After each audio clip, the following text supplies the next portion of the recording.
welcome back to Comfort Cooking with Ariana. We're doing chicken parmesan today. And I don't need to show you how to trim. We already did that in the chicken cordon bleu. I don't need to teach you how to clean your chicken because I already taught you how to do that in the fried chicken tutorial. So we're just going to pick up from where we're going to dredge, fry, and I'm going to take you on the journey of how to make this marinara. The way I do it for my chicken parmesan. Really simple. Not a lot to it. You can actually have your butcher slice your cutlets super thin. So get some fresh chicken breast from your butcher and have them slice it into cutlets if they don't already. You don't need to pound it. They're already thin. All you have to do is, you know, clean it a little bit more. Rinse them off, clean them, salt them because every element you want seasoned. And the rest is easy peasy. Our marinara. You can use I guess tomato sauce. The crushed tomatoes give a heartier texture for me. That's why I like it. It works best for the parmesan. So put that there. To that, because it's a chicken parmesan. Now if we were doing veal, I'd add like a bouillon cube of, you know, beef. I'm using chicken, so I use the Knorr because it's softer and it crumbles. It's not that hard, and I find that it's not as salty. So I find that it's not as salty. I'm gonna add. This is where I just eyeball things. I use my nose on my Italian dishes more than anything else. So I've already added 1 cube of the Knorr chicken bouillon. I have onion powder here, so I think I'm going, and it looks like I'm doing a lot. It's not. I think I'm going to add about teaspoon and a half of onion powder to that. I do oregano 2 different ways. I grind my own oregano into a fine powder because I really like the flavor of oregano on a lot of different things. And I use oregano flakes. Of the fine ground, I only use like a half a teaspoon. I will use a tablespoon and a half of the oregano flakes. I really like my oregano. But then in addition to that, I'm going to add a tablespoon of Italian. So now we have that.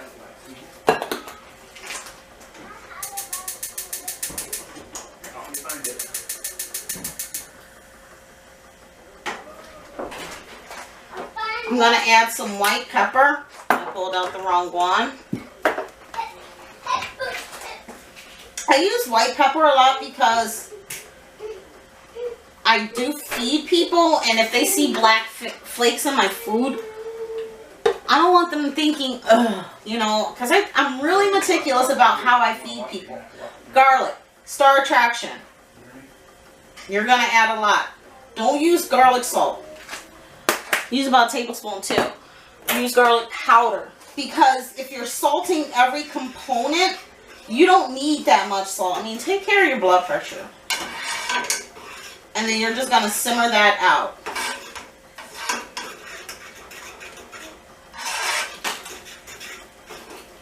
Alright. I'm actually going to move the stations here, and I'm going to put it on the back burner in the bathroom. I'm going to let that simmer out, and then I'll go and taste it, see if I need to add more salt. Let's get ready for this chicken.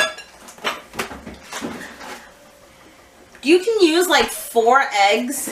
I used 5, half a dozen, 6, only because I need to dredge it, and I have a few pieces.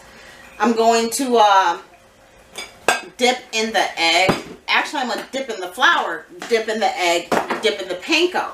So I'm not going to season my egg mixture, but what I will do is season my my flour and my panko. I told you I use a lot of panko. I don't really do a lot of anything else. And all I'm seasoning that with is like a half a teaspoon of salt. Of course, more garlic. Who doesn't like garlic in their Italian? I'm going to use a half a teaspoon of garlic in the panko. And about, because I have, the panko is actually what you're going to taste first. I'm going to put about 2 teaspoons of the garlic powder in that. I'm going to add half a teaspoon, a quarter of a teaspoon of salt, onion powder to the flour, and about a half a teaspoon of the onion powder to the panko. And just give that a quick mix. Side note, I don't know if you saw my little volcanoes back there, but I have some volcanoes going. If you're going to leave and forget about your tomato base, put a lid on it, which I didn't. So I couldn't find the lid for my I have a favorite saucepan. I mean, I make rice in it. I make everything in this one tiny little saucepan. I don't know why it's my favorite. It's just my favorite. So I have that going. Now you want to taste it periodically to make sure that your seasoning factors are on point, because I mean, that's one of the stars of the meal, the marinara. So here I have about, I don't know, half a cup of peanut oil. Now I'm going to put that on a medium, and I'm just going to start heating that up. The oil of your choice, I find that peanut oil does not burn as fast, so you won't get that fry smell in your house. When you walk into someone's house, you can tell that they've been frying or they fry often by that smell. That's burned oil. Not a good smell. And anytime I fry, I generally, like if I'm deep frying chicken or something, I'll have every door and window open because I don't like the scent of oil. You'll hear your tomato go poop, poop, poop, poop, kind of like popcorn. It's okay. I wouldn't add any water to it because you need it to be thick. So, while that's heating up, I'm going to season my, I've already seasoned my flour, onion powder, garlic powder, salt. Panko breadcrumbs. Panko breadcrumbs. Onion powder, garlic, and salt. So now we're going to get over to the chicken cutlets. Like I said, I've already had them cleaned. I've cleaned them. I've trimmed them. I actually bought the cutlets from the butcher. And I'm going to sprinkle that with some salt. I can't tell you how much salt to put on that because every element is salted. I'm going to add some more garlic. Again, this is an Italian dish. It's going to get wiped off. You can be a little heavy with it because it's going to dip into the egg. That is then going to, you know, it's going to dip into the flour. That's then going to get dipped into the egg to dip into the panko. So, some of it will get washed off in the wash. Not a lot. So, here, I'm seasoning my chicken. Again, still be safe. I don't care what you're doing. Be safe. And I'm going to bread it on one side and then, you know, flip it over. Press it into the flour. You really want to press it into the flour. Because from the flour, you're going to go into your egg mixture. And I can't say this enough. I've never mastered the art of breading with one hand, using wet for another. So I always end up with oven mitts. And then you're going to press that into your panko. Coat it. Same way you did with the chicken cordon bleu. Press it in there.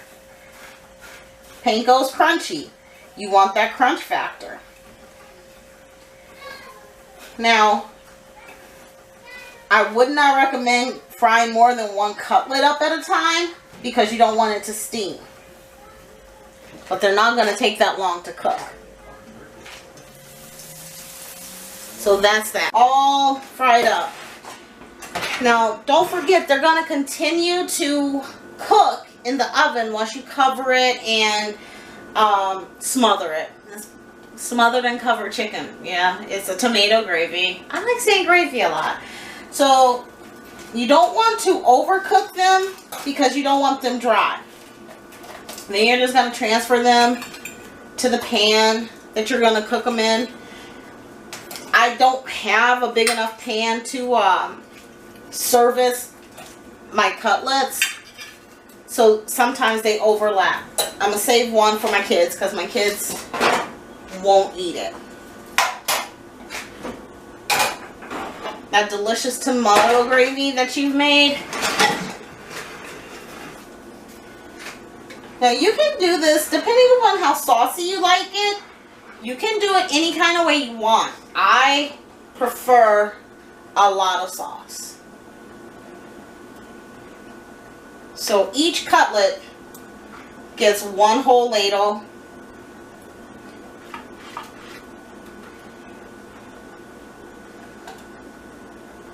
Of the marinara.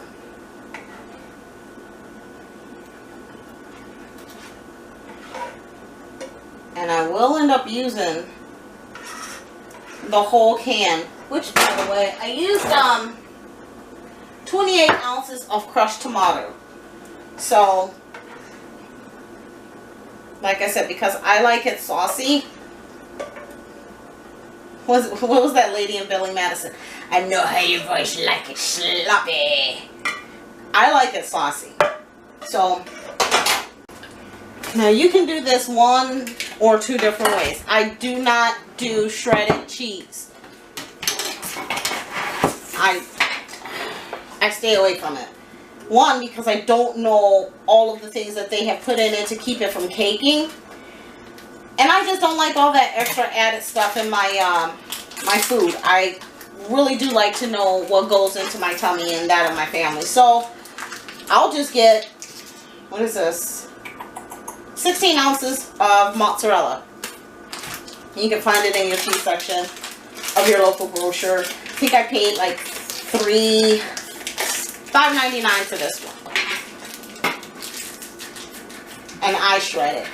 I don't recommend cutting a slice off. Your cheese will not melt evenly. And you want that pull that you associate with mozzarella. You know, that cheesy pull.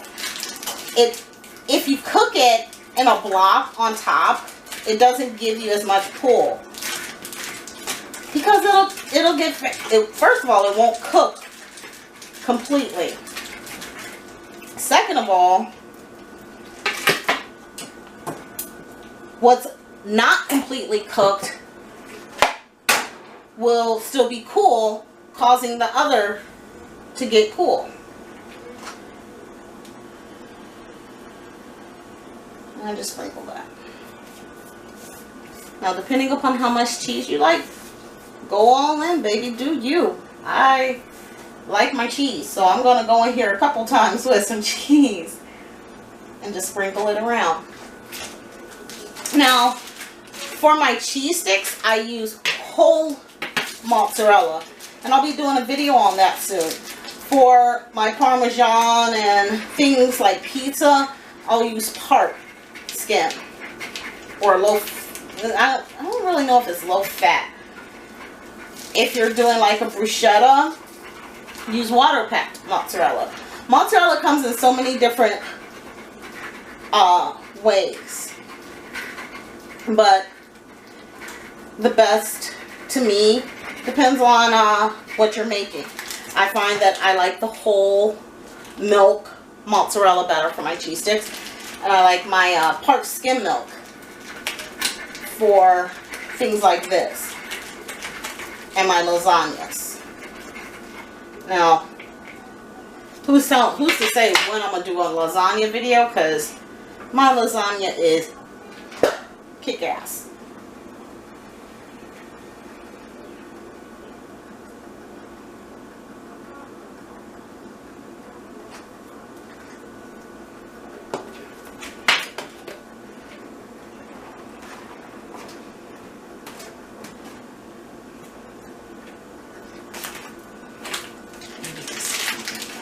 This was 16 ounces. I've already used like maybe half of that.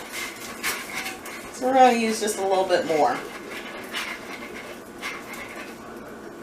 You want it spread around though. Like I said, because it will melt. It will disperse a little bit. Same with pizza. It will melt outward. But again, if you like less cheese, do you. Now, I'm not sure if there's a lactose intolerant mozzarella, but I'm sure that they make it, and I don't think that it will affect the texture of the cheese like that pull that we associate. I keep talking about that pull. That's like my favorite part about mozzarella. That pull.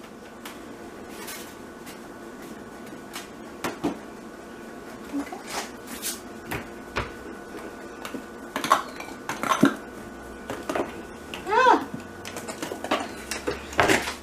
Look.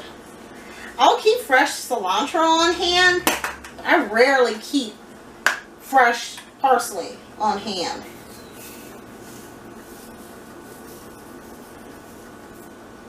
Now you're ready for the oven. You're going to cook that at 350. Isn't that pretty? Look at that. That's so beautiful. You're going to cook it at 350 for about a half an hour. And, yeah, I'll come back for you when we're done. Alright, thanks. Alright, so we're going to check in on this chicken parmesan here and see how it's doing. And that looks perfect. I'm actually show you. Oh, let's do it this way. Look at that. That is beautiful. Chicken parmesan. What? Half hour, 45 minutes between the frying, the marinara, and the baking. Yeah, I'd like to say that's pretty perfect. So if you like what you saw and you'd like to see more, give a thumbs up, hit the subscribe button. We have 2 more videos coming today. We have lemon meringue pie and we have a Boston baked bean. I'm doing 3 videos today because I went through a week where we didn't have any videos posting. My husband had finals and he's usually the one manning the camera. And if you notice today, I'm kind of, there's no feedback. I'm kind of talking to myself. And there's really not a lot of close-ups. And that's because I have no one manning the camera. Like I said, he's got finals this week. I am so glad I'm done with that. Oh, but I should go back for my master's. But anyway, if you like what you saw, you'd like to see more, again, hit that subscribe button. If you want to see me make your favorite dish, send a comment. I respond to all. Tell a friend, and I'll see you next time. Happy eating.